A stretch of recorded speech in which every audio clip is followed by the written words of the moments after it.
4. The blabbermouth rules. God, I have a big mouth. I can't tell a story anymore. I'm getting old and senile.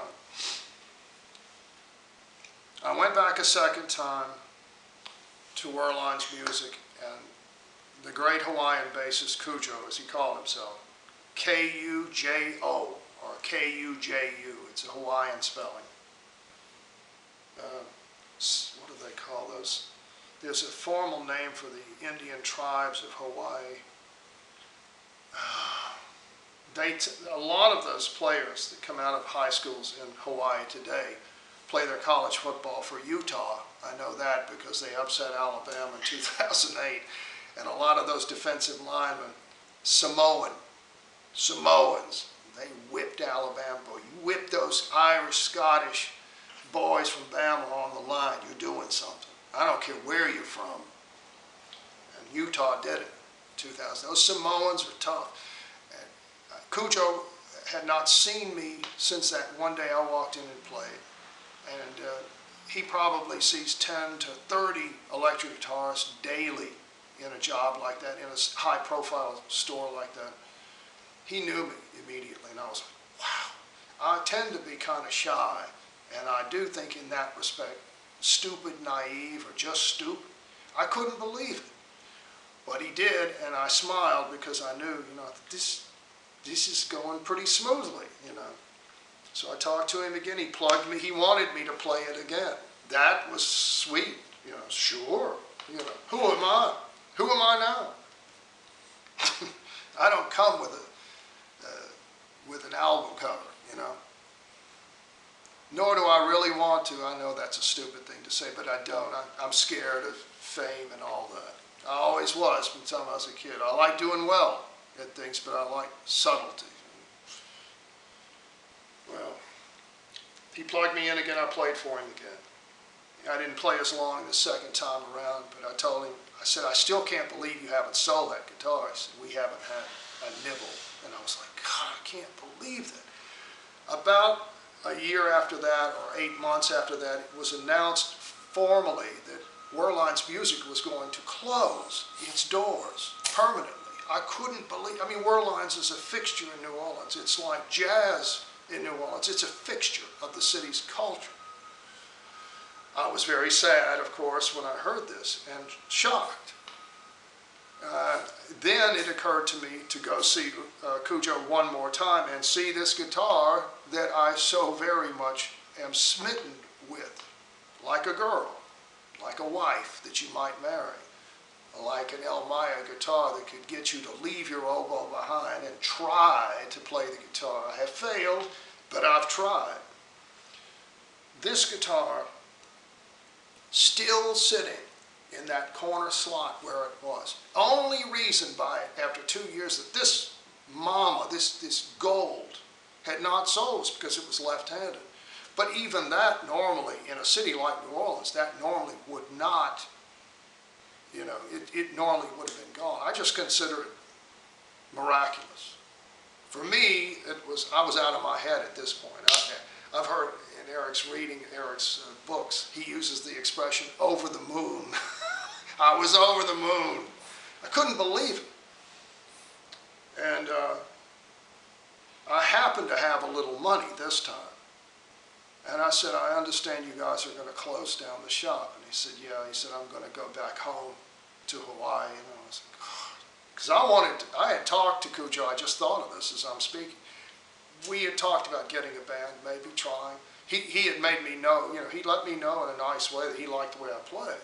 And he remembered, which nobody ever does. That's kind of a luxury sometimes to have that instead of a drawback. Anyway, we talked about all that, did some small talk, and I said to him, I've got such and such amount of money, and I wanted to get maybe a wah-wah pedal today or whatever. And I did say it to him. By this time I had been working in civil law for about 2.5 years, and I had learned something about negotiation and how to offer assets, amenities that your corporation could offer, and I tried to do it honorably, which made me a bit of a retard in a business that's so cutthroat. But reorganizing a company, offering, what is it called? You can collect balances for companies, but you can also protect them from their own financial mismanagement. And I forgot what that's called now. It's been years since I did this kind of business. But what you learn to do is to present your assets in a way that is comprehensive and coordinated in thinking and concentrated, I guess, if I didn't say that before. At any rate, I made him an offer, Cujo, an offer at Worldlines. I said, I can give you $600 for the guitar. And he said, I'll tell you what. He said, we're closing, and I need to move this equipment. And I thought, God is with me. I knew what was coming before he even said it. He offered me a new digital processing tuner, which I still have. I've only used it twice since I bought it. He offered me a Crybaby wah-wah pedal and this guitar, which was worth, in my opinion, about 16 or 17. It would be worth 2,000, perhaps, at that time in New York. Today, this thing would be worth a lot more than that. He offered me all of these things new for $550. It's the greatest, one of the greatest moments of my life, because it was an excellent deal. It was a steal, and and he said so.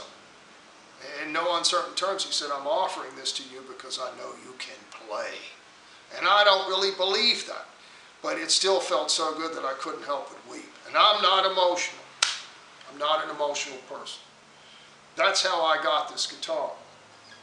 These springs, which are smaller than the springs I see in photographs of Eric Clapton's Blackie, he has all 5 springs on the back of his instrument, and it appears that the bridge is locked down. This bridge floats. These spring systems and this plate right here is what I adjust with the screwdriver, and it gives me all these different tonal balances that I'm able to get. I do all of this without any amplification. I do it with the steel strings and the harmonics they produce, or semitones, and I adjust these. If I bump this guitar, if I get it set a certain way that I love, which I had 2 days ago, and I bumped this instrument. I was cleaning the floor and I just bumped it with a piece. It moves this. This is very sensitive.